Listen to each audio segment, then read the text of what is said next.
Welcome to today's episode. This time we're going to be talking about sleep hygiene, circadian rhythms, dreams, methods to get to sleep.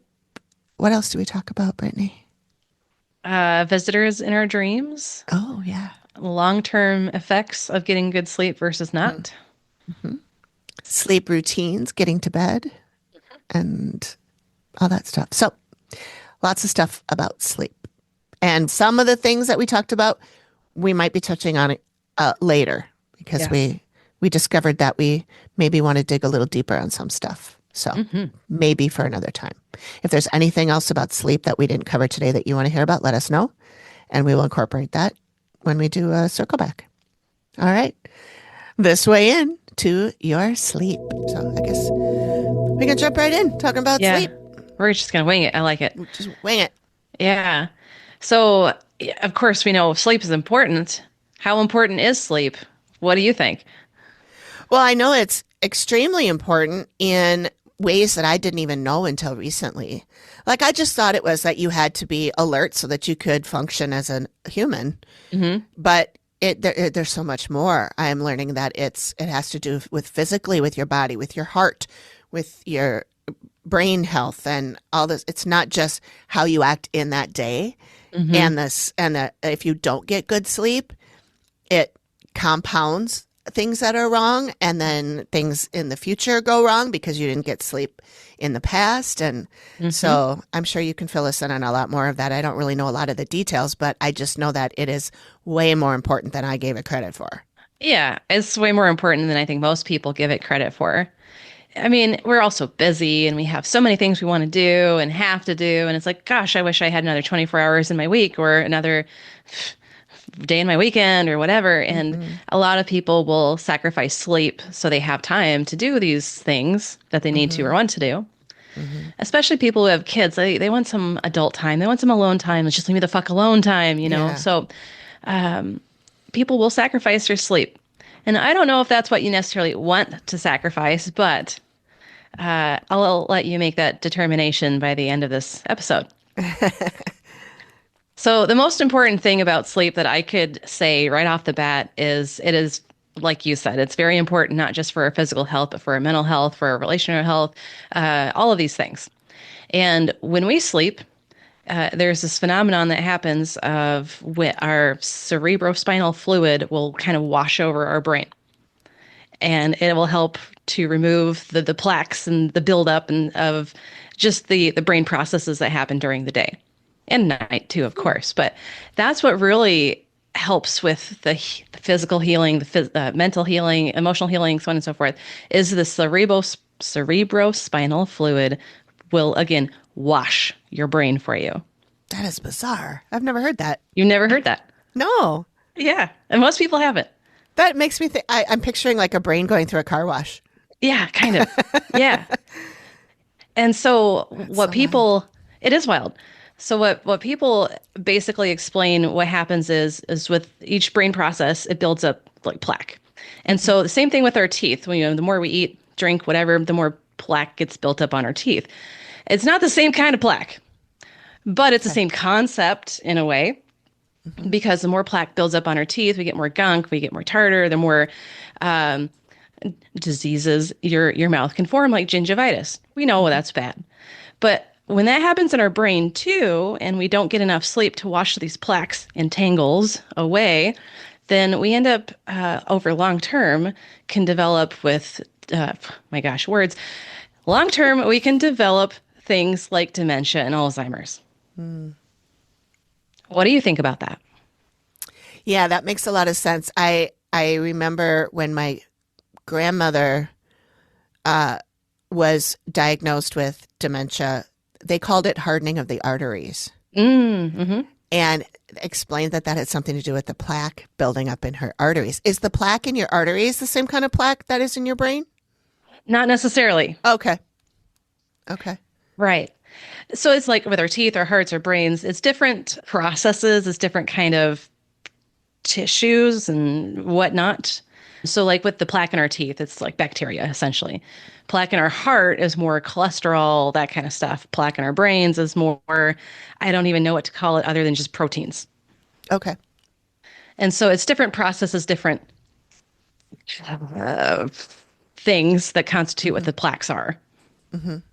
And I wish I had something more specific and scientific than that, but that's the best I Yeah. got for you off the No, top of my that's good. head. That's good. So when you mentioned that leading to Alzheimer's dementia, my mom is in that stage now, and she has always had the worst sleep habits. Oh, wow. She sleeps, I don't know how many hours she sleeps. She definitely sleeps a lot more now, mostly Hmm. because she's bored and there's nothing else to do, she thinks. There's Sure. plenty of things for her to do. She just doesn't want to do them. Mm. But she, all my life, has been staying up until 3, 4 o'clock in the morning and then Hmm. sleeping and then getting up at, nowhere near 8 hours of sleep to start her Hmm. day. She just cannot sleep at night and she prefers to be awake at night and doing things. She's a night owl. Sure. She always has like functioned better at night. Hmm. And so she would be up all night. And then just in recent years, she would go to bed at about the time I'm getting up, like 6 Ah, a.m. wow.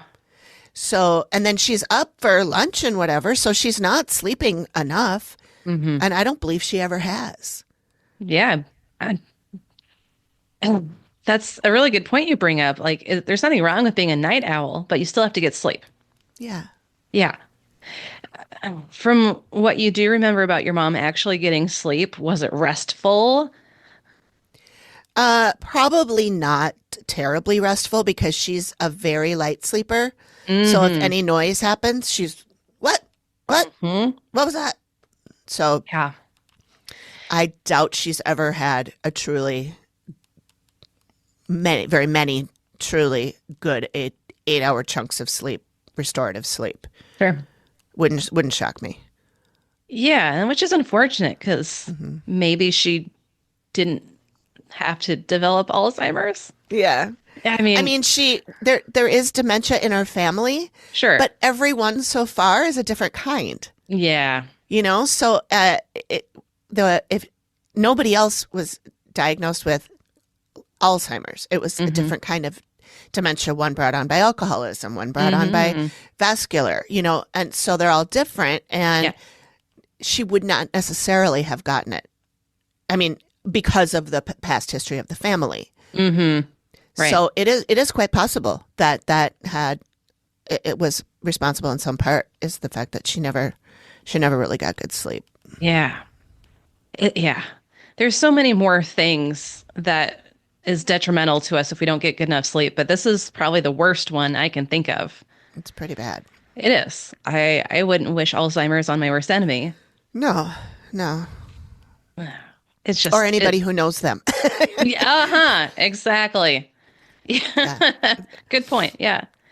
I mean, of course, short-term effects of not getting enough sleep is not that big of a deal short term. Hmm. But those short-term effects are essentially your cortisol is higher, so the stress hormone, cortisol and adrenaline, they're both higher. Your brain functioning is not as quick, it's not as functional. It's a lot easier to forget your words or get lost in the middle of your sentence, like what was I talking about? It's harder to focus and concentrate. These again are just short-term things if you don't get Hmm. good enough sleep. Hmm. So, if you think about your stress response hormones being higher, not being able to think straight, being more irritable for sure, if you think of this as just short term, what can you imagine happens long term with lack of good sleep? Oh, yeah. I imagine all of that's compounded Oh, yeah, definitely. because it does sort of stack up as it's going. Can you can you catch up on sleep? Ah, Because so I've that's, heard yes and no, and it sounds like if all these things keep compounding, if you don't get sleep, hmm. is there ever a way to make up? Not like make up for 5 years of no sleep, but make up Right. for 2 days. Sure. Sure. I'm not going to get super technical here. Yes, you can catch up on sleep if it's short term. Hmm. If it's a long-term chronic lack of sleep or sleep deprivation, then it's not necessarily catching up, it's getting back into a good routine. Hmm. So let's say you're having a great weekend, you're partying, you're having fun, you don't want to sleep, it's just too much fun. Maybe you're at a rave and you took some MDMA or something. You can't sleep literally. Whatever. I'm not judging. Have fun. So let's say you're not sleeping for 2 days and then you go home and crash. Well, if you crash, which means you're asleep for like 12 to 24 hours straight with some potty breaks or whatever in between, then yeah, you're going to make up for it. As long as it's not necessarily a substance induced sleep. Yeah. Some medications like benzodiazepines, which would be like Xanax and Ativan, that kind of stuff, and like prescription sleep meds, Lunesta, that kind of stuff, those will get you to sleep and they will help you sleep hard, but it's not necessarily restful sleep. And so, depending on what's influencing your sleep, it will be good, not so good, or not good at all. Okay. Alcohol is one of those things where it's going to help you fall asleep, but it's not going to help you stay asleep. Nope. So, it's counterintuitive. Some Yeah. some substances are very counterintuitive. Some other substances are actually very helpful with sleep. I've heard across the board that cannabis is very helpful for sleep. It just depends on your body and who you are and what you like and that kind of stuff. So if you need sleep, I would not suggest Lunesta or that kind of stuff. It's going to help you fall asleep, but it's not the kind of sleep that's going to be restorative to your brain. And some people will fight me on that. That's cool. If you have good experiences with that and you feel rested, great. That's fantastic. Keep doing it. I'm happy to hear that. But just pay attention to how your body feels with any substances. You might change your mind if it's helpful for you or not. So anyway, I'm going to get off that soapbox. You can catch up on sleep if it's not a chronic thing. Okay. So that's not what I'm worried about. What I'm worried about is the chronic lack of good sleep. Right. So if you find that you're one of those people who just can't get a good night of sleep to save your life, then this next section's for you. The first thing I got to throw out is sleep hygiene. What do you know about sleep hygiene? I'm not really sure what that means technically. I just know like my watch has a sleep hygiene section which it tracks me while I'm sleeping and it tells me in the morning how my heart rate went and my what else? Oh, temperature, body temperature, which is all over the board lately. But so that I assume that sleep hygiene is sort of that, and I'm sure other things as well. Just a combination of things that that your body's doing, or that you want to make sure your body is doing or not doing while you're sleeping. Essentially, sort of. Okay. So sleep hygiene is essentially the practices that you take to give yourself good sleep. So with just basic hygiene, it's like brushing your teeth, washing your face, that kind of stuff. Those are the practices you take to make sure your physical health is okay. So if we're looking at oral hygiene, then before I go to bed, I brush my teeth, I floss, I do a mouth rinse, I put my retainer in. What happens if I don't do that? Well, the next morning, if I put the retainer in and I don't brush my teeth or floss at a minimum, it's super gross. I don't know if you've had a retainer, but I haven't. No. yeah, then you don't know how this is. It's gross. Trust me. I've seen people take their retainer out and the big string of sweat or of saliva that comes out. And I'm like, oh, yeah, I would probably be brushing my teeth all the time if I had to wear that. Yeah. So essentially, sleep hygiene is just the practices you take to help ensure that you have a good quality night's rest. So sleep hygiene is essentially going to bed and waking up at the same time every day. It's doing a wind down routine. It's doing a wake up routine. So sleep hygiene can look vastly different depending on the person. There's nothing wrong with that. For me personally, my sleep hygiene is, it's like 10 o'clock. Let me go take a shower. Let me go brush my teeth, whatever. Start doing my wind down routine. I play solitaire on my phone. We watch an episode of something. And then it's hop into bed, maybe play on my phone a little bit, hopefully not be on Reddit or something too long, and then lights out. So I could tighten that up. I certainly could. But it's my routine that helps me get into the, sleep mode, and my teeth are taken care of, my hair is washed, blah blah blah, whatever, and that really helps to set the stage. Hmm. If we're traveling or whatever, it's really important to still maintain sleep hygiene, even more so, especially if you travel different time zones and if you're in a different place. It's hard to fall asleep in a bed that's not your own. Right.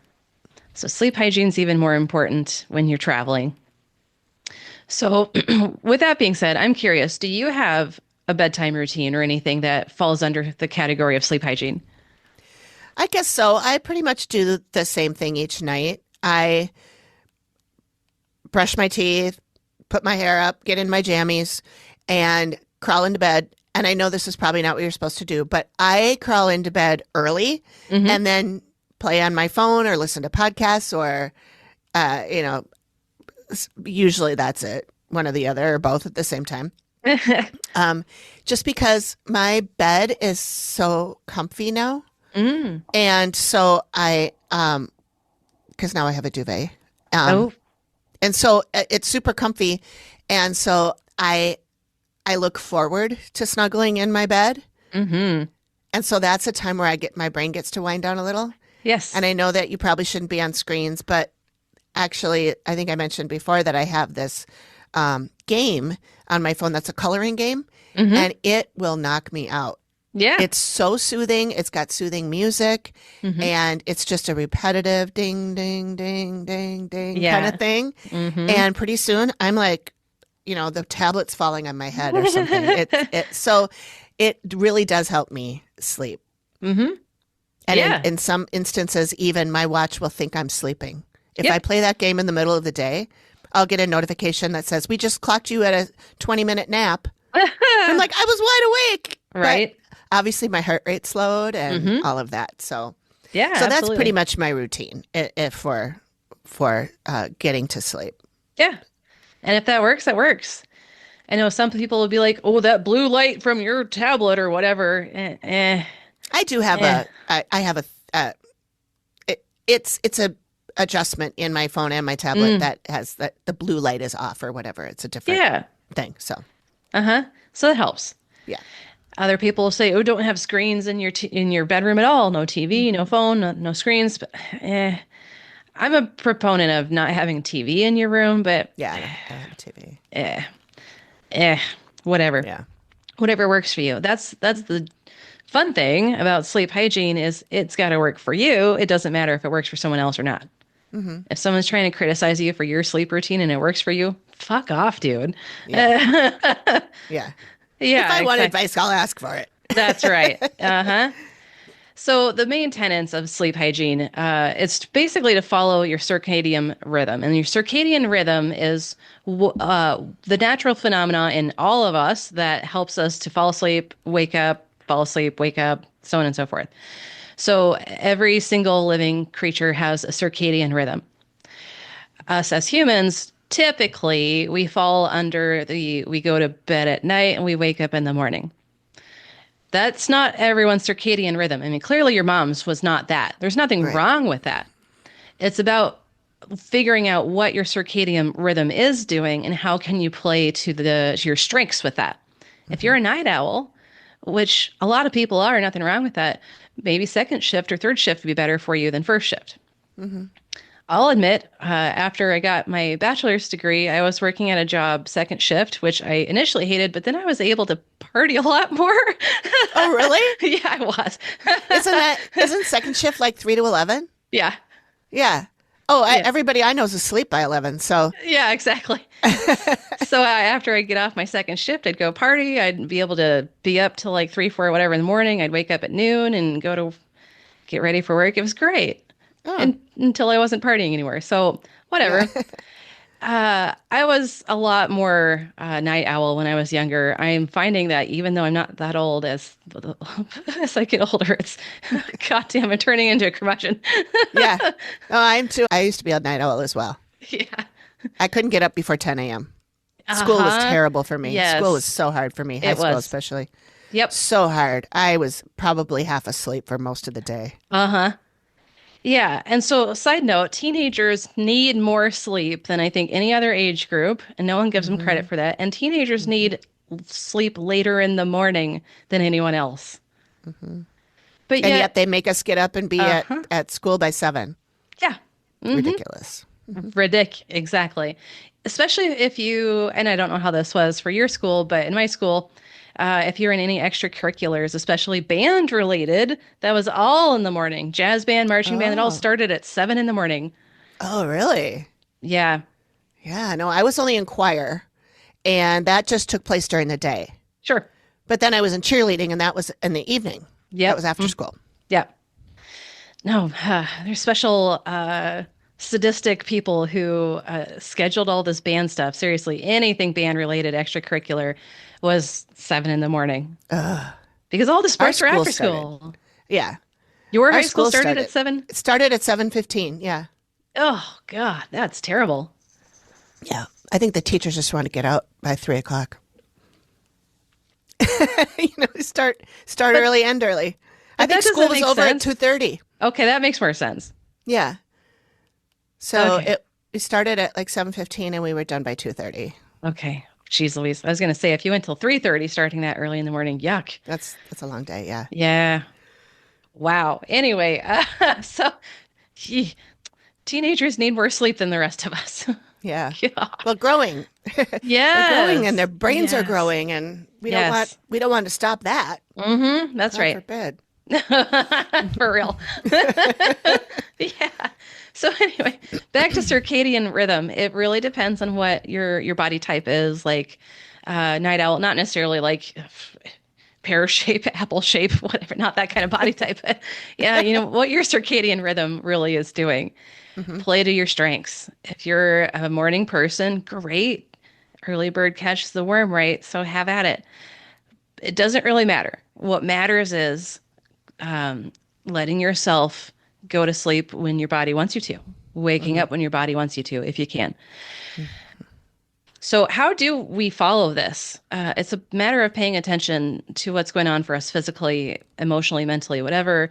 So, just feeling how we feel going to sleep, that's one thing. And then feeling how we feel waking up, that's quite another thing.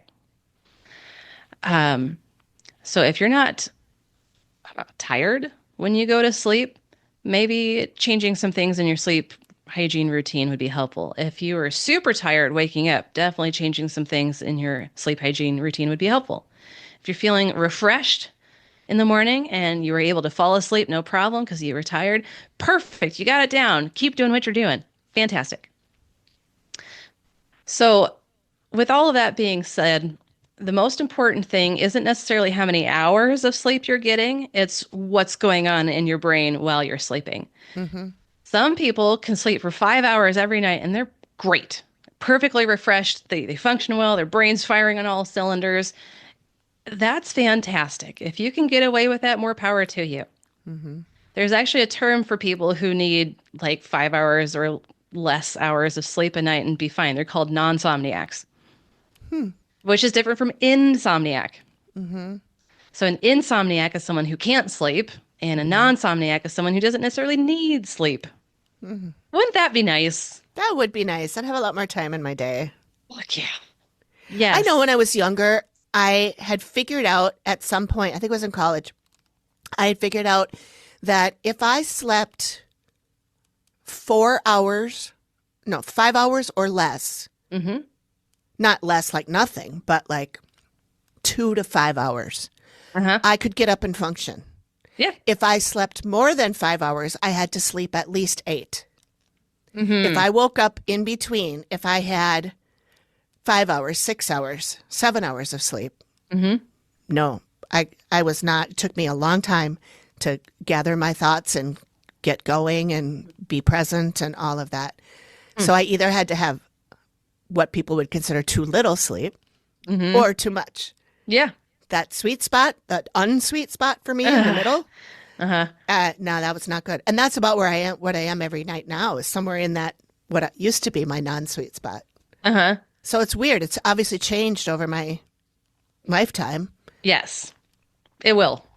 And that's a fact for everybody. Your sleep cycle will change over your lifetime. Okay. Yeah. especially getting older. That I don't know enough about how the sleep cycle changes when people get like, 70s, 80s, whatever, but it definitely is much harder to fall asleep, much harder to stay asleep. I'm gonna have to look into that more, but that's Yeah. just kind of a fact across the board. Yeah. I Yeah. definitely have more trouble staying asleep. I can fall Mm-hmm. asleep pretty easily. But if anything wakes me up in the middle of the night, it's hard for me to get back to sleep, No, yeah. Yep. especially depending on how much time I'm awake or how awake I've become, Mm-hmm. or if I have to go outside and it's cold, Yeah. or, all of that can determine if I'm able to fall back to sleep or not. Yeah. That's right. Absolutely. So all of that makes a big difference, of course. And what you described, like getting, not enough sleep, you felt fine, or getting too much sleep, it was okay. Was that not sweet Hmm. spot in between? That really falls under the sleep cycles. Hmm. So we all have sleep cycles, and essentially it's for awake to light sleep to deep sleep to REM sleep to light sleep to awake. That's a typical cycle. It's not always like that. But the way it cycles, depending on how it cycles, we can get caught in a sweet spot or a not sweet spot. For example, if I'm right in the middle of dreaming, I'm in my REM sleep, my alarm goes off, it's really hard for me to wake up. Hmm. It's not deep sleep, but it's not light sleep either. To me, Hmm. that's the hardest stage of sleep for me to wake up from. I can wake up from deep sleep and be okay, but if I'm dreaming, man, it really throws me off for a while. Hmm. And it just depends on the person. Some people who wake up from deep sleep are super disoriented and they don't know what time it is or where they're at or who they are. And it takes them a while to wake up from that too. Hmm. So, depending on where you're at in your sleep cycle, you'll either feel great or you're going to feel like shit. Hmm. Yeah. That's why I don't like to use alarms. Mm When I was working, for someone else, I had to be somewhere at a certain time, so I hmm. had Mm to have an alarm. hmm. Mm And now the dogs are my alarm, my hmm. first alarm, to get to feed them. But then I always go back to sleep, Mm and hmm. then I sometimes I'll sleep till 9 o'clock. Sometimes I don't get back to sleep at all. Mm But hmm. it all depends on how I'm feeling, and I at least now I have the luxury of not having to get up by an alarm for a certain Yeah. amount, sorry, for a certain time of day. That's great. Most days. I mean, some days I have things going on, but not all the time. So Mm hmm. that is nice. It's if you can do that, because that's a good way to tell uh, where you are in that, like in those cycles. Yeah. That's right. And I wish we all could just wake up naturally like that. Yeah, I wish. I Uh, wish that would be nice.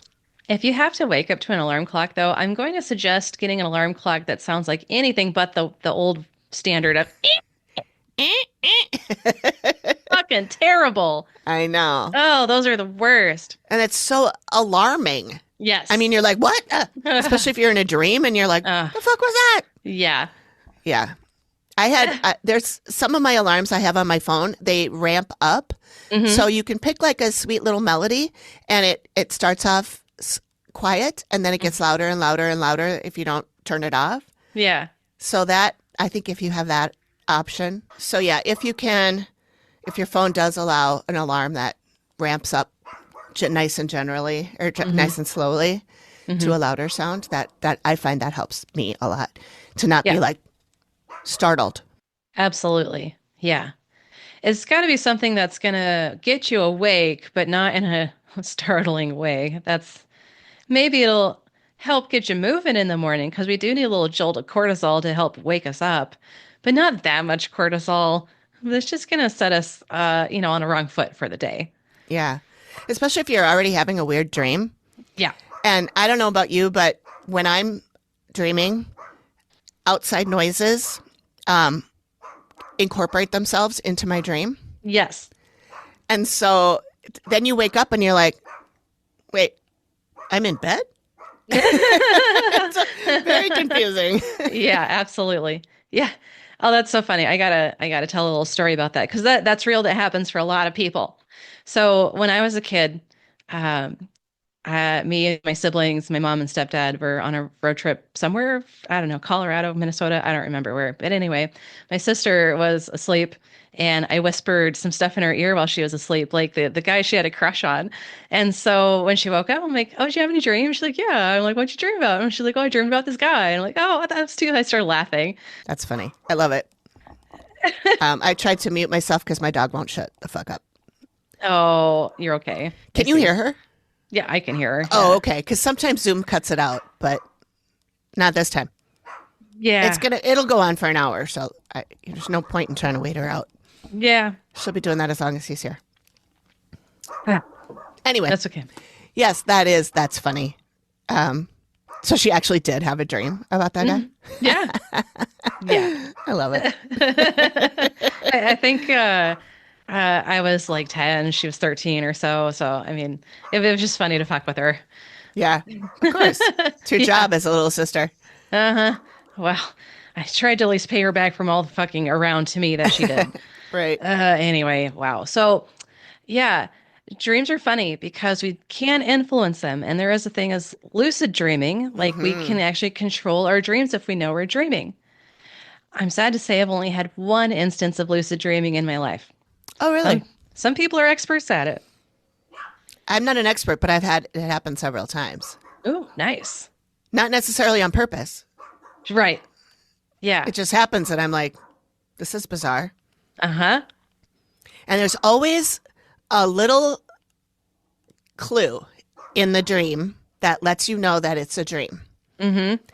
And so it'll be like the door is 5 feet off from where it's supposed to be in the room. And that's how I know I'm dreaming. Yeah. I wish I could say I again could pick up on that kind of stuff. What happens to me is my dreams are too realistic and I think they're real when I'm in the dream. And I'll give an example of this. So another time when I was a kid, I dreamt that I was in bed. It was like Saturday morning and I sleep in, I still do. And so I dreamt that I wake up and I'm like, okay, I just need to get out of bed. And I couldn't move. I couldn't get myself out of bed. I thought about, I just need to get up out of bed and walk to the door and get out of my room. I couldn't move because it was a dream. I was dreaming that I was awake, Yeah. that I just couldn't get out of bed Yeah. because I was literally still sleeping, couldn't get out of bed. Yeah. And that was frustrating as hell. I bet. When I woke up, I'm like, oh my God. I have a lot of dreams where I wake up, in quotes, wake Uh-huh. up, start doing something, and Yeah. then I wake up for real. And I'm like, wait a minute, I thought I was already awake. Yeah. It's bizarre. It is bizarre. And you're like, damn, I wish I had that thing I got done was already done. Yeah, exactly. Yeah. Yeah. Now I have to shower again. Right? Yeah. Yeah.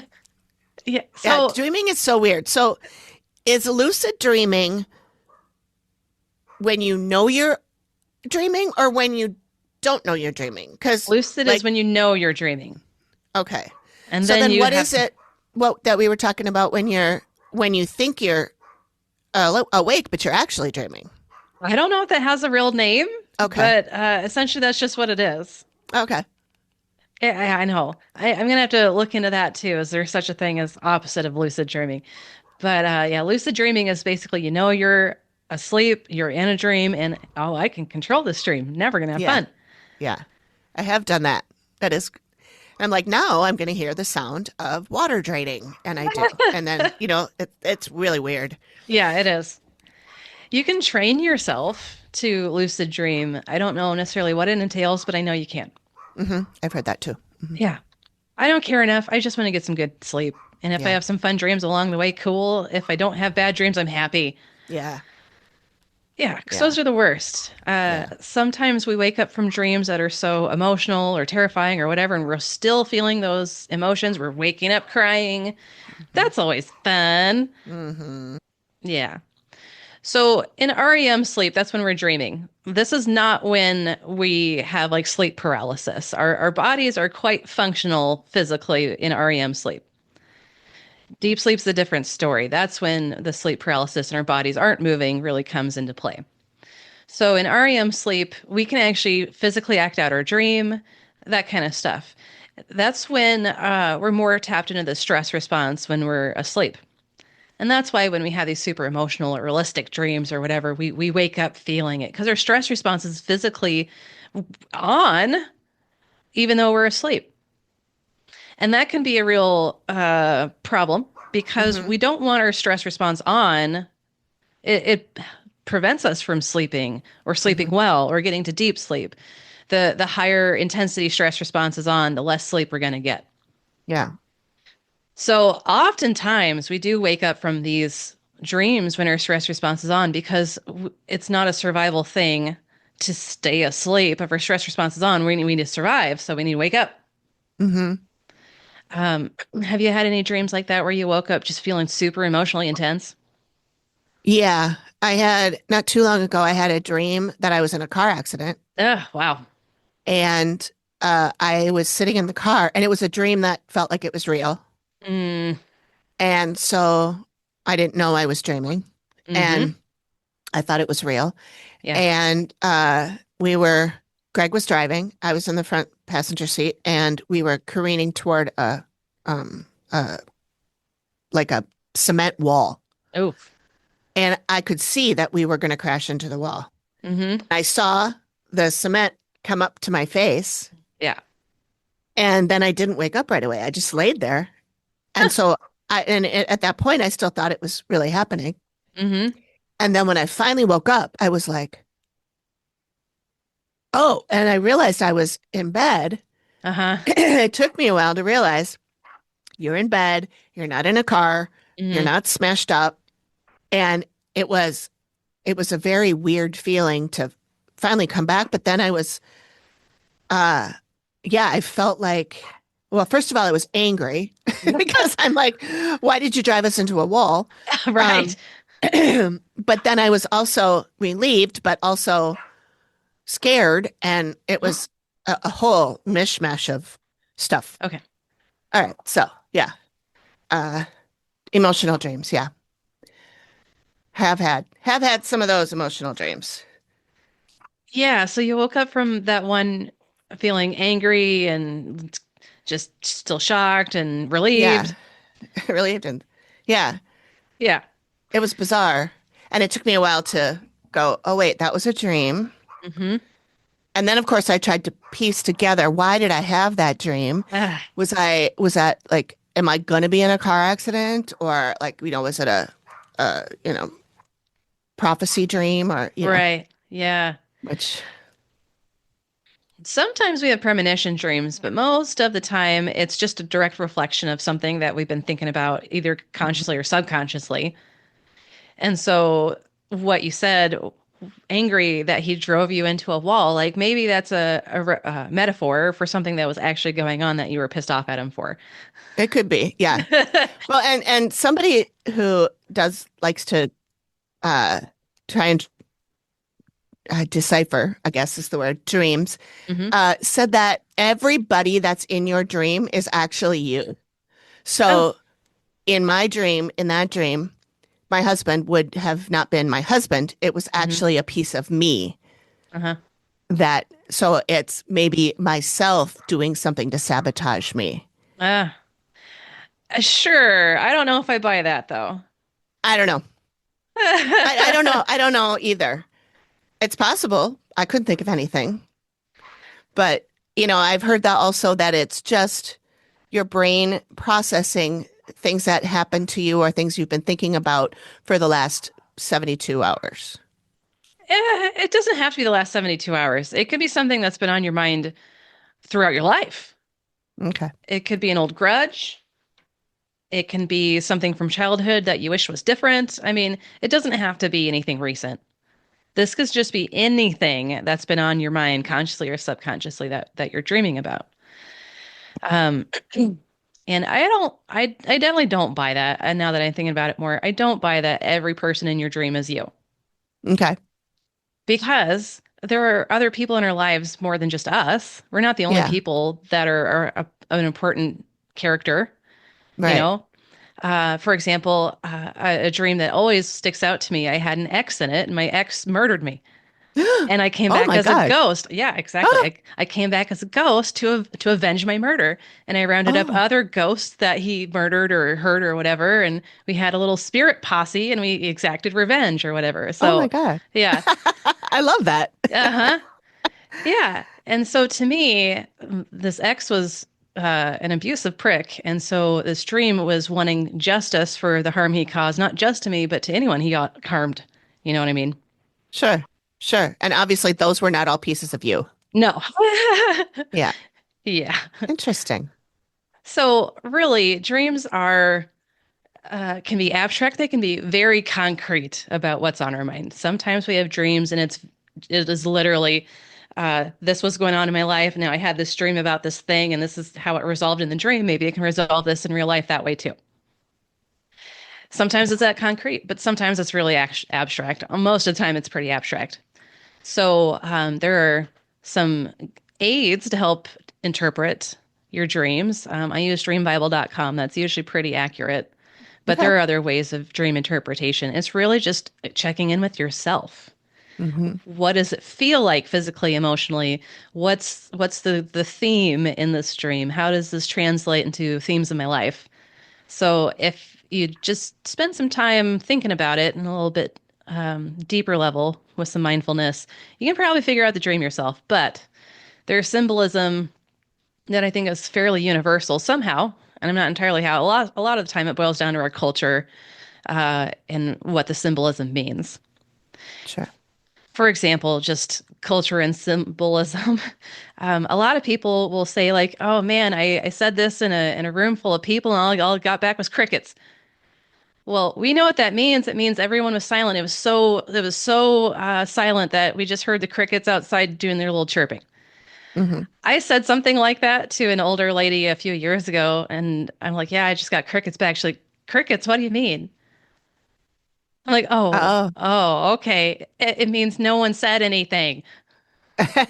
Oh, you That's know, interesting. because in cartoons, especially like Disney movies, that kind of Yeah. stuff, if it's silence, we just hear some cricket chirps. And Yeah. it just means it's an awkward silence. So Yeah. anyway, it's you know what I mean. Huh. Yeah. Yeah. Was this person that didn't understand? Was she like from a different culture? Or was she just No, older? she was just older, and honestly, she's not that Interesting. much older. Really? Yeah, I would say she's probably in her very early 70s now. Okay. And this Oh, is like okay. 5 years ago when I talked to her about this. So no, she's not that old. Huh. And she's grandkids and all of that stuff. It's not like she Yeah. hasn't seen these pop culture references, but basically at least everyone around my age knows what crickets means. Yes. So, Yes. so anyway. I'm a good bit older than you and I know what it means. Yeah, So, exactly. Exactly. That's right. Yeah. yeah. Yeah. So Interesting. the dream symbolism really is a shared cultural thing. Mhm. So in our culture, if I dream about a cat, it's something. If it's another culture, I dream about a cat, it means something else. So it boils down to our shared culture and what these symbols mean. So dreambible.com is really based on our culture, Western symbolism, that blah blah blah. So how we interpret our dreams, again, it's very dependent on what's going on in your life, what has gone on in your life, what you're thinking, what you're feeling, what your motivations and intentions are, blah, blah, blah. So the best interpreter of your dream is you. Hmm. And that's the best I can say there. Some people will go to other people and be like, oh, this is the dream. And what does it mean? Like, go to a psychic or something like that. And they'll be like, Yeah. oh, it might mean this. But honestly, again, you're going to be the best interpreter of your own dream. Sure. So if you are dreaming, that's a good thing. That means you're getting REM sleep. That's the sleep stage you want to be getting to. Do you know how long it takes without REM sleep before someone will literally die? No. Like 11 days. Really? Yeah. People have to sleep. If you are sleep deprived for days, you're not functioning. And if you go without REM sleep or just sleep period for 11 days, you're going to end up dead. At least that was Well, the I, statistic I heard last. yeah, that makes sense. Obviously, we need that restoration. Yeah. But for my other show, The Activity Continues, Hmm. the Dead Files episode that Megan and I just talked about this last weekend when we recorded, the family told Amy Allen that they hadn't slept in 8 years. And I'm like, okay, you'd be dead if you Yeah. hadn't slept in 8 years. I Yes. can understand you haven't gotten good sleep Yeah. because of all the ghosts and stuff in the house, but Right. I think you've slept Hmm. in 8 years. Yeah. Wow. Yeah. 11 days. Yeah. It's pretty crazy because Yeah. our brains have to keep processing and Hmm. referencing back to those plaques and tangles that build up from these processes. If we don't sleep, we're not getting the cerebrospinal fluid washing over our brain, washing away these plaques and tangles. The more it builds up, it's like we end up getting Alzheimer's in a very, very short amount of time, and our brain just won't work anymore. Yeah. And if our brains just won't work anymore, that means our bodies can't work anymore either, because it's our Right. brain that starts with the autonomic nervous system that gets your heart rate, your breathing, all of the automatic stuff going. So Hmm. if your brain's not functioning well enough to do that, your body's going to shut down and die too. Hmm. Yeah. So, So, is it possible, like when you say we're catching up on sleep, if you didn't get to that sleep and had the brainwash, mhm. that's not what I mean, but rinse, Yes. um, then when you do get the sleep, it still will, it'll wash over, but maybe it doesn't get to wash everything. Right. Okay. Yeah. So it's like if you go a week without brushing your teeth and you just brush your teeth like you normally do, you're still going to have plaque and tartar buildup. Hmm. You're essentially going to have to get a professional cleaning by a dental hygienist or whatever to get all the heavy junk off. And that's Yeah. essentially what happens with sleep too. Okay. So if you're not getting consistently good quality sleep, you're not getting rid of all of the built up plaques and tangles in your brain. Hmm. So that's why it's so important to consistently get good sleep because you can catch up here and there, but it's not going to get in the nooks and crannies of the brain uh, wrinkles, for lack of a better Sure. term, like you would if it was a routine clean. Sure. So I imagine that whatever damage those pieces will do to the brain tissue, it could still be happening if you don't get that wash in between. Yeah. Yep. And so it's the interesting thing about that is with dementia, Alzheimer's especially, it's the outer cortex of the brain that starts deteriorating first. And that's where the plaques and tangles and stuff start building up first. Yeah. And so that's what makes Alzheimer's so insidious is it's the cortex that's your thinking brain that really makes you a human. Hmm. And so that's when the simple things start getting forgotten, like where to put my keys. Hmm. Yeah.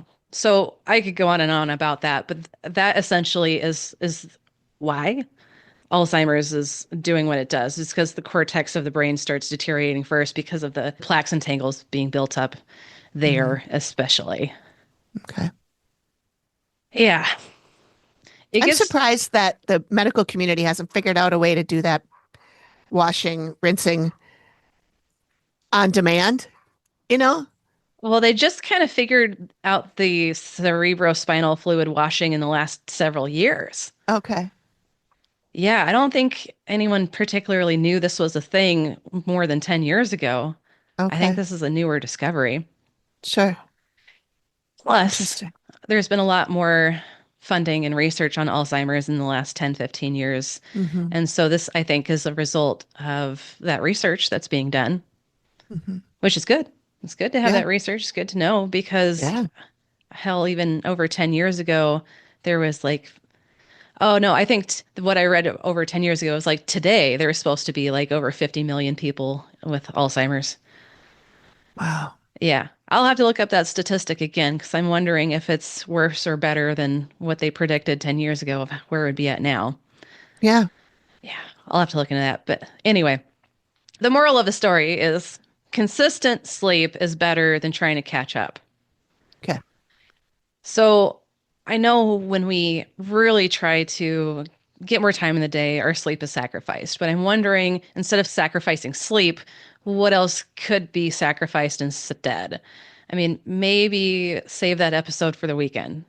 Hmm. Maybe go clock out from work on time instead of putting an extra half hour like you normally do. Yeah. What can you sacrifice that's going to be more beneficial for you rather than sacrificing your sleep. Yeah, I know I find I waste my time on things that probably could use that time more efficiently for something. Sure. Maybe sleep, maybe not. But I find that when I wake up in the morning and I'm awake, Hmm. um, I feel like I might as well just get up. I'm not going to go Yep. back to sleep. I've got a whole bunch of shit to do, and all I'm going to do is lay here and think about it. So I might as Yep. well just get up and do it. Agreed. Yep. And then I think, oh, I'll just nap later. Yeah. You But can. but I don't usually because I'm too busy doing all the things I'm supposed to be doing. Yeah, and that's okay. If you don't need a nap, cool. And you're right. You would not do very well trying to just stay there and get more sleep. It's not going to be sleep, and if you do, it's not going to be restful. It's going to be a waste of time. You Right. might end up feeling more groggy after that. Yeah. And then I've wasted all that time because not only did I not get sleep, I also didn't get anything done. Yep, that's right. So, yeah. And that, I mean, I think like things you could take, like instead of going out to lunch, you could make something quick and sit at your desk and eat it. mhm. And that'll save you an hour at least that you could Yes. have sleep. Yeah, that's right. Exactly. It's so individual. It's totally dependent on your schedule, what you've got going on, and, how many kids you have and how many extracurriculars they're in and on blah, blah, blah. I mean, there's so many things that make all of our lives so unique. It really depends on what's going on with you and what's going on with your life. Hmm. If kids are waking you up early in the morning, maybe trying to do a different schedule for yourself so you can wake up with the kids a little bit more, but that really depends on your circadian rhythm too. Young kids, especially like toddlers through elementary school, they are definitely more morning oriented. Yeah. Yeah, which if you're a night owl, that's not fun for you. Yeah. Dogs are too. Yes, absolutely. They know what Yes. time it is and they know that it's time to eat, and their clocks are way better than a regular clock Mm-hmm. as far as accuracy. Oh yeah. It is 5:42. 5:42 every morning. I'm like, Wow. really? We couldn't go till 6. We couldn't go till 5:45. Mm-hmm. No, as soon as they jump off the bed, I look at my clock and it's 5:42. Yeah. Their circadian rhythm is definitely like clockwork then. Yeah. Yeah. I get this calendar of life hacks, Uh-huh. and each day is a different life hack thing. And one of them was if you need to take your medication at a specific time every day and you have a dog, Uh-huh. give your dog a treat while you take your medication. Oh. And as you get used to it, as your dog gets used to it, your dog will remind you to take that Mm, medication at that time. that's smart. It's smart. Wow. Yeah. Pavlovian. I love it. Yep. That's good stuff. Yeah. Wow. When you're working on your mental health, sometimes the smallest rituals make the biggest difference. That's why we love Three Spirit, award-winning non-alcoholic elixirs designed by plant scientists and bartenders to help you feel good in every sense. Each blend has its own mood. Social Elixir helps you to connect and feel uplifted. Livener brings energy and focus without the crash. And Nightcap soothes your mind and body into real rest. Instead of numbing out, these drinks help you tune in, whether you need connection, energy, or calm. Head to us.threespiritdrinks.com and use the code THISWAYIN for 15% off your first order. Three Spirit, crafted for your mind, body, and balance.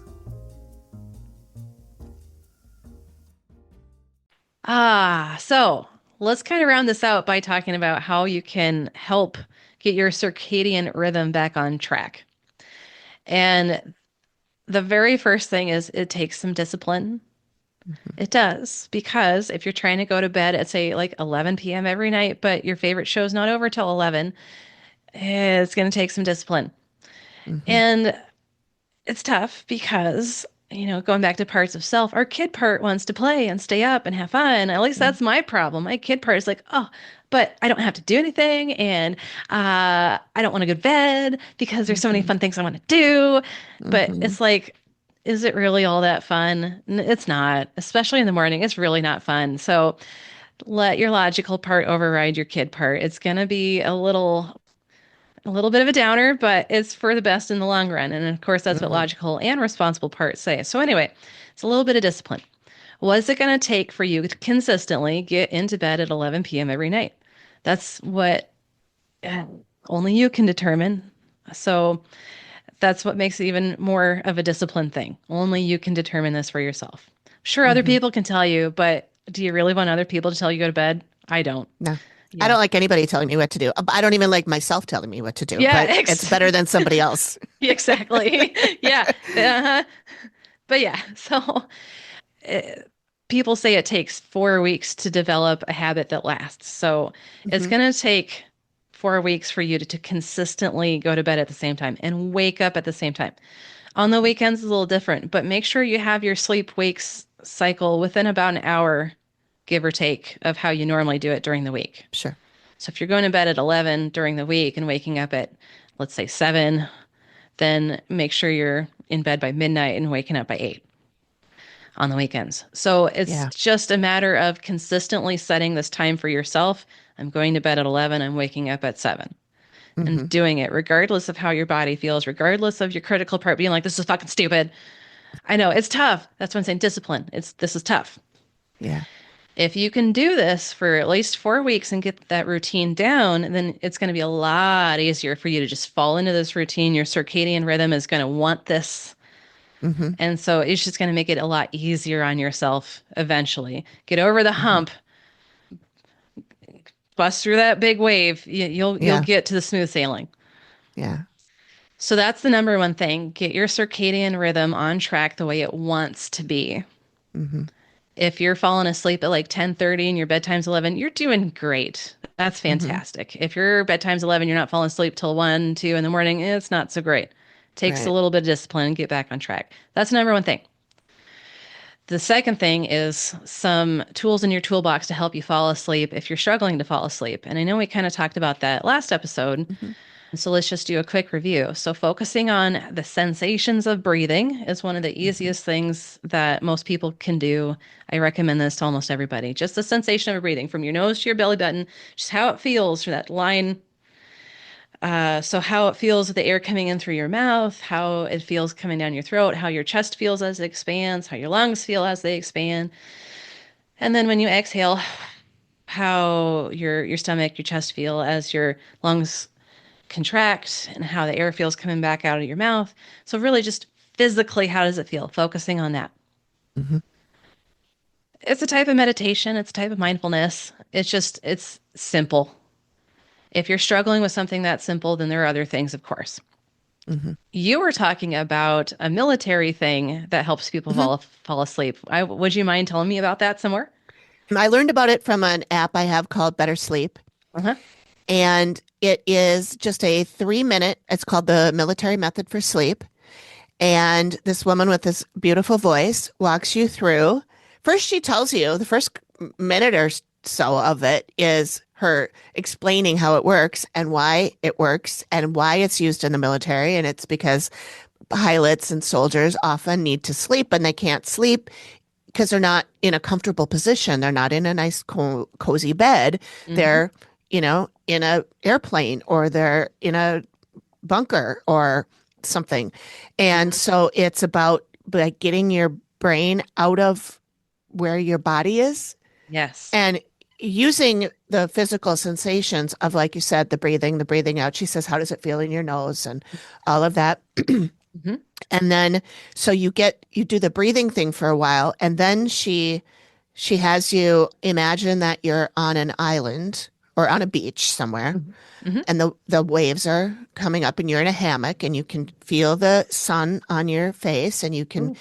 feel the sway of the hammock and a little bit of a breeze and walks you through all that. And then there's at the end she goes through, I think it's 10 times she says, don't think, Mm-hmm. don't think, Yeah. don't think. And it's to not let those things that are popping in there going, oh, you forgot to do that. Oh, don't, Yep. you can't go sleep yet. You forgot. Yep. So just to say, don't think, Mm-hmm. don't 10 times. And then by then you're pretty much out. Oh, It wow. works almost every time for me. Mm-hmm. And it's enough that she guides you through learning how to kind of memorize it so you don't have to listen to her all the time. I Uh-huh. still prefer to listen to her all the time because I love her voice and it helps me to sleep. I love it. But that's a nice quick thing that you can keep in your pocket for if you are somewhere and you even just in your bed, but just to get to sleep and not and kind of takes you out of the situation that you're in wherever you're sleeping. Maybe you're Yeah. cold, maybe you're hot, maybe you're uncomfortable, Yeah.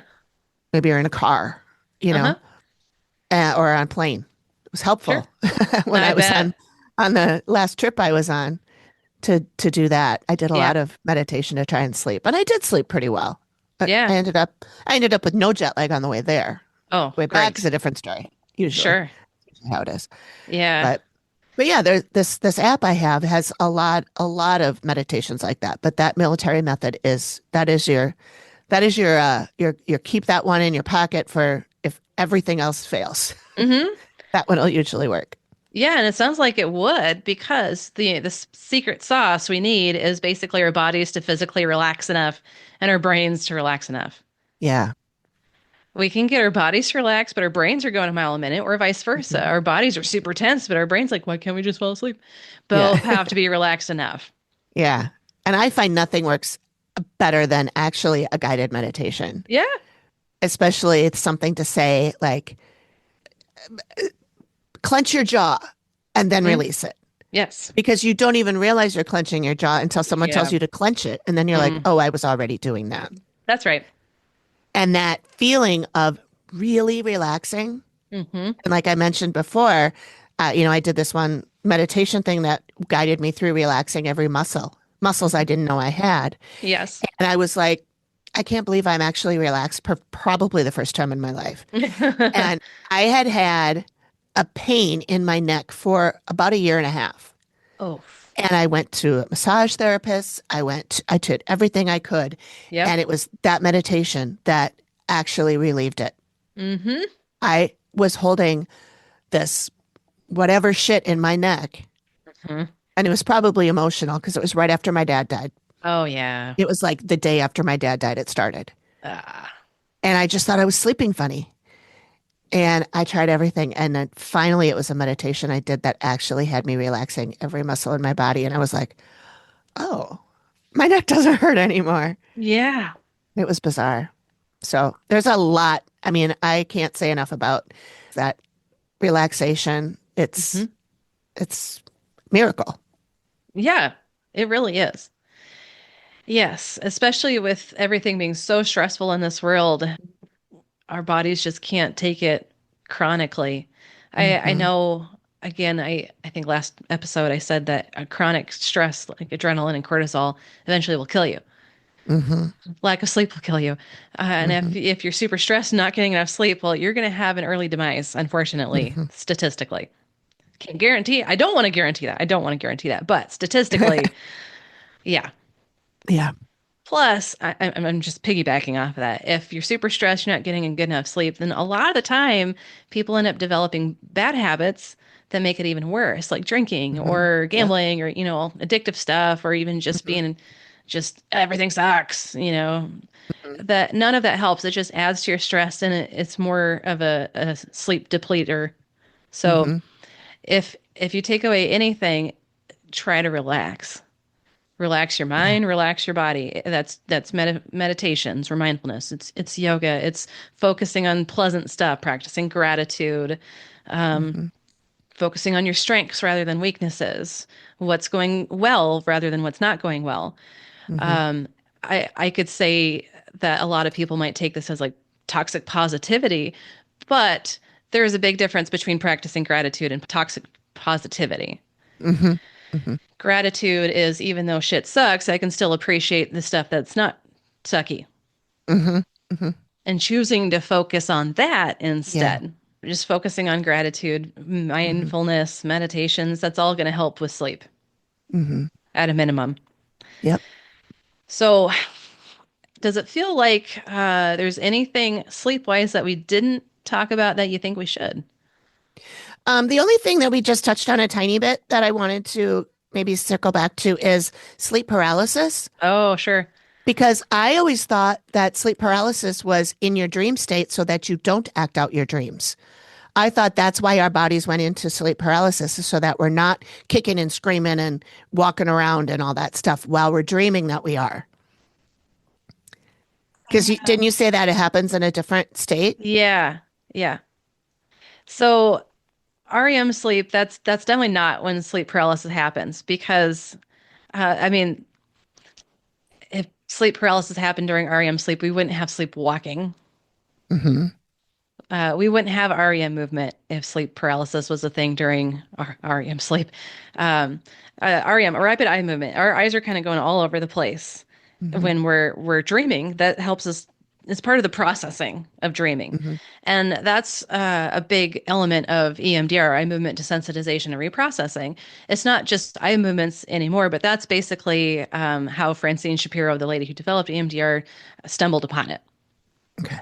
So sleep paralysis definitely comes in a different stage. It could come at the very beginning of REM sleep. It could come at the very end of REM sleep, but it's usually within the transition. Okay. And so that's, I think, what makes it even scarier because it's in a transitional part of the sleep cycle. Yeah. Okay. Because I have woken up before and I, well, at least I think I'm awake Hmm. and, and I can't move. Yeah. And usually there's, I see a shadow in the room that's actually, a coat or something, but my brain Mhm. turns it into a shadow man Yeah. and I can't get up and I'm stuck. And I always thought that that meant that I was asleep. But if I was asleep, that means I'm dreaming that shadow man. Hmm. And then I don't have sleep paralysis unless Potential. it's right in that, still in that cycle. Yeah. So sleep paralysis, from what I understand, and I could be wrong because I haven't studied this extensively, but from what I understand, is your body's not quite out of that stage of sleep yet. Your brain might be, but your body's not quite yet. Okay. So just a disconnect between what's going on physically and mentally. Okay. But that's something else for me to look up Interesting. some more. Yeah, we can do a follow up on that. Yeah. All So right, I we was are recording. I was at lunch and I'm like, I better just double check my facts here. I'm like, good thing I did because I'm not quite right. Okay. Okay, Yeah. so this is regarding sleep paralysis. Yeah. Sleep Okay. paralysis. Yep. So apparently, sleep paralysis happens when you're transitioning into REM sleep or transitioning out of REM sleep. Okay. I And thought that's so, what you said. uh, Maybe yeah, I I mean, misunderstood. no, that is what I said, but not necessarily specifically transitioning into or out of REM sleep. I knew it was part of the transition. Uh-huh. But yeah, you were also correct. It is REM sleep where our muscles are supposedly paralyzed. So we don't Okay. act out our dreams and stuff. So you're correct on that. It was REM sleep that this tends to happen, not necessarily during, but getting into or getting out of. Okay. Okay. And essentially, it's called muscle atonia, which atonia is lack of tone. So no muscle tone means your muscles aren't working. Okay. So so that's the technical term. Muscle atonia happens during REM sleep. Okay. So sleep paralysis is basically your body's still in muscle atonia where your brain is out of REM sleep already. Okay. So you're a lot more aware. However, your body's just not caught up to what's actually going on. Right. And that's terrifying. It very well can be terrifying. Yes. Yeah. Especially if you're coming out of a dream where there's a shadow man in your room. Yeah, exactly. Yeah. So some of the things, basically Mayo Clinic, Cleveland Clinic, I looked this stuff up, just, get my facts straight, which is always good to go to Sure. experts. So Sure. anyway, basically what happens during sleep paralysis is you can have hallucinations, you can have anxiety and your stress response beyond while your body's not doing anything. So it can be downright terrifying. You're absolutely right. Yeah. All And right. it can last up to 20 minutes, Oh, right? that's a long time for your brain to catch up. It's a long time. Yeah. And if you're laying there paralyzed in bed, it's going to feel a lot longer than that, even. That's right. An eternity for Yeah. sure. Yeah. So I also looked up sleepwalking, and that does not happen during REM sleep. That happens in the deepest non-REM sleep stage that we're in, that or can get into. Okay. So essentially, it's our bodies functioning without our brains being consciously aware. Our brains are still asleep, but our bodies are awake. Okay. Wow. Yeah. So, like That's the a trip. scene in Step Brothers, where I Will haven't seen Ferrell that. and you haven't seen Step Brothers? Ah, Amy. You and I are going to have like a movie weekend where you show me all these movies that I have never seen that you love. Yeah, absolutely. That's got to be up there because the scene where they're both sleepwalking is one of the funniest scenes in any movie I've ever seen. It's just so outlandish. They're just doing this crazy shit and they don't even realize it. And their parents come down the next morning and, oh, they did it again. It's so funny. So Oh, yeah, basically our bodies kind of go into like automatic stuff. Like some people get ready for their day, or some people have sex, or some people go to the bathroom, and they just stuff that their bodies are used to doing, but they're not consciously aware. Again, their brain's asleep, their body's awake. So that's sleepwalking. So, what threw me off earlier about REM sleep and being able to move or not move is I deal with a lot of PTSD, and people with PTSD don't necessarily have the muscle atonia during REM sleep like people without PTSD. And oh, so, if you hear about, like, for example, oh, my husband was having a PTSD nightmare and he punched me in the face and he didn't even realize what he was doing. And I've got this black eye because my husband was asleep and having a bad dream. okay. It's common, it's quite common. And a lot of the time, a partner or spouse or whatever of someone with PTSD that's bad enough, they all end up sleeping in a different room or try to wake them up. Or if they try to wake them up, it can get worse. Mm-hmm. Um, but invariably, the person with PTSD, once they're actually awake and realize what's happened, they so much remorse. Like, Of course. of course, yeah. Yeah.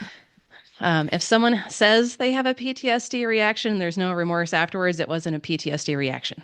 Ah, I'm generalizing. That's a blanket statement, but that's usually how it goes. usually an indicator. Yeah. Yeah. So is the fact that they don't have this atonia, is that like a survival mechanism because of their trauma? They can't be paralyzed because they have to be able to fight back kind of a thing? I think that's an element. To me, it boils more down to what's going on with the stress response. Mm, And so, with the stress response being on, it's really hard to fall asleep, stay asleep, sure. and and even if we are asleep and we have dreams, if our stress response is on, our dreams reflect that, or the dream content will turn on the stress response, Hmm. or vice versa, chicken and egg, both at the same time. Sure.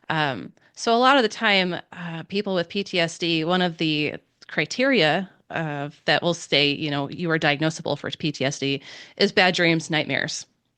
Not just in general bad dreams and nightmares, but more specifically related to what the trauma or traumas were. Sure. And so trauma in and of itself turns on the stress response. The stress response never turns off the trauma. So if you've fallen asleep, things are fine, and then you start dreaming about things, and the dream takes a turn for worse, your stress response is on, your body's going to react. Okay. So essentially, it's a disconnect between what's going on with sleep cycle and the stress response. Okay. That's the best way I can put it without getting more Okay. scientific. Yeah. No, that's good. I mean, that's basically what you said. It's just a little bit tweaky, a little bit of different stuff than what you originally said, but I'm Yeah. glad you cleared that up.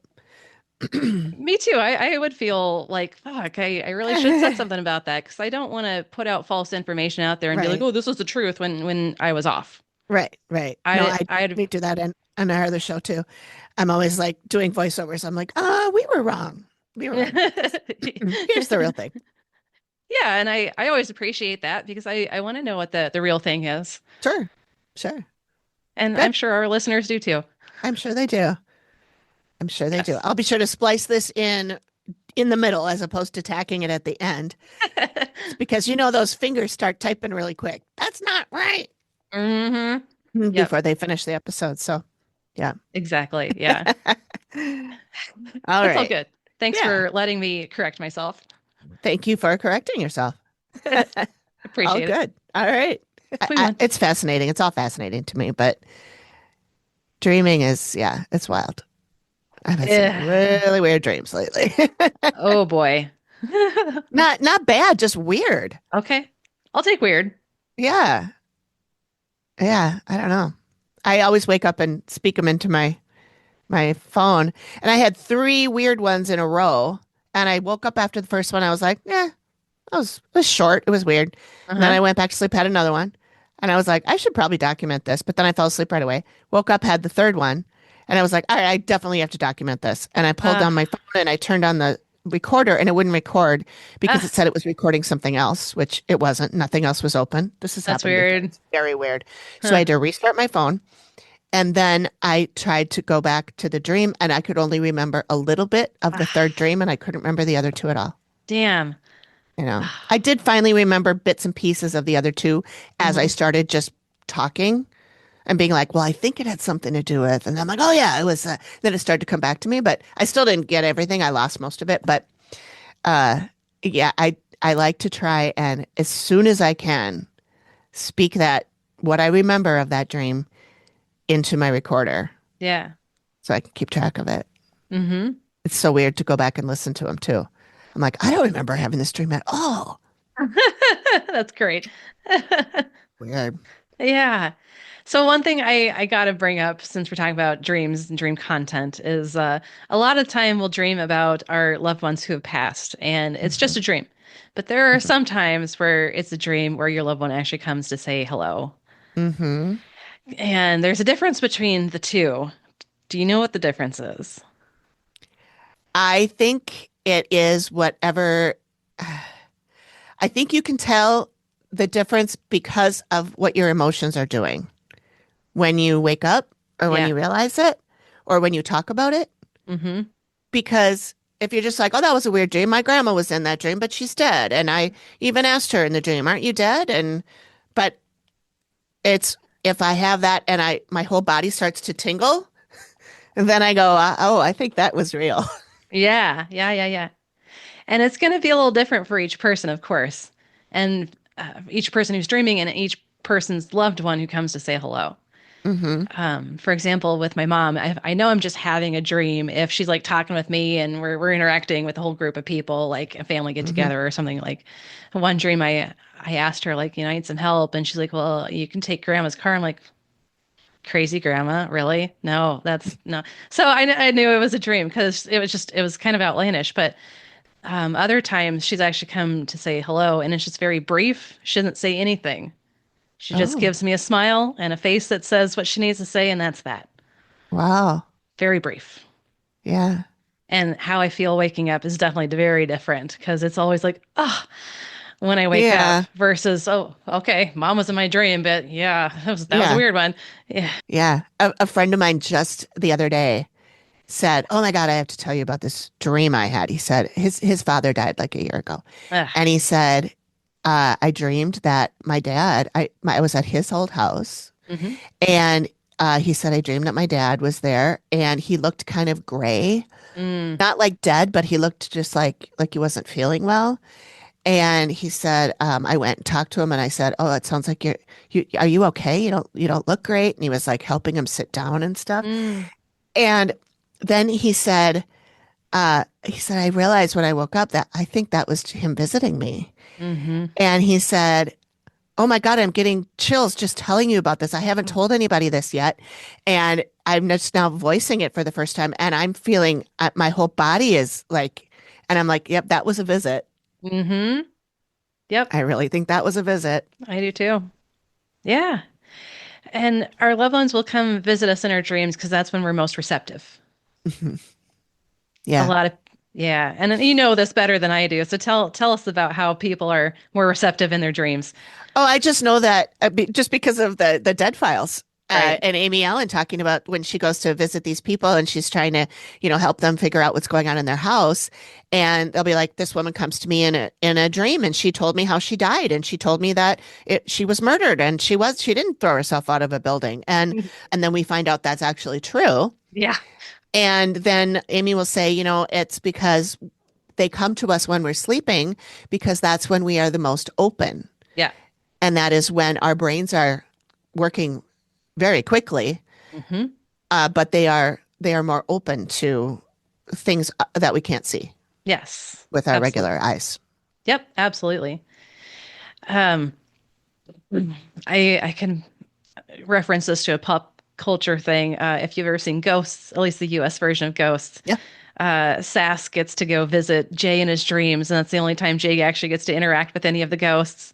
Oh, And yeah. it's just pretty funny how I can just incorporate that because it's meant to be funny. It's supposed to Yeah. be a comedy show, blah blah blah blah, but it's actually based on some real stuff. Sure. Yeah. Yeah, I do like that show. It's funny. I saw the British one first, and then when I saw the American one, I was like, bleh, an American version of a good British show. But now I'm watching more of the American one, and I do like it. Yeah, I have It to is watch the cute. British one. I haven't seen that one yet. It's really good. I bet. It's good.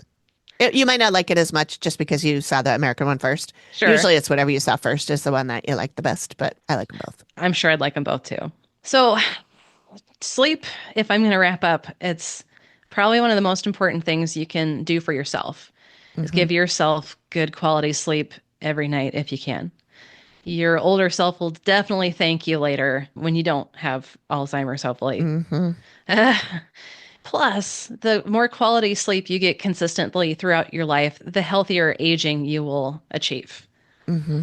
Essentially, just less stress. You're not going to age physically as badly as you Skin will be could. better. Yes. Uh-huh.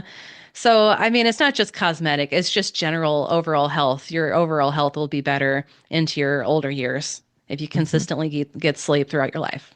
Great. That's in a nutshell. Sleep. That's it. Get some sleep, Get people. some sleep. That's right. Go to bed.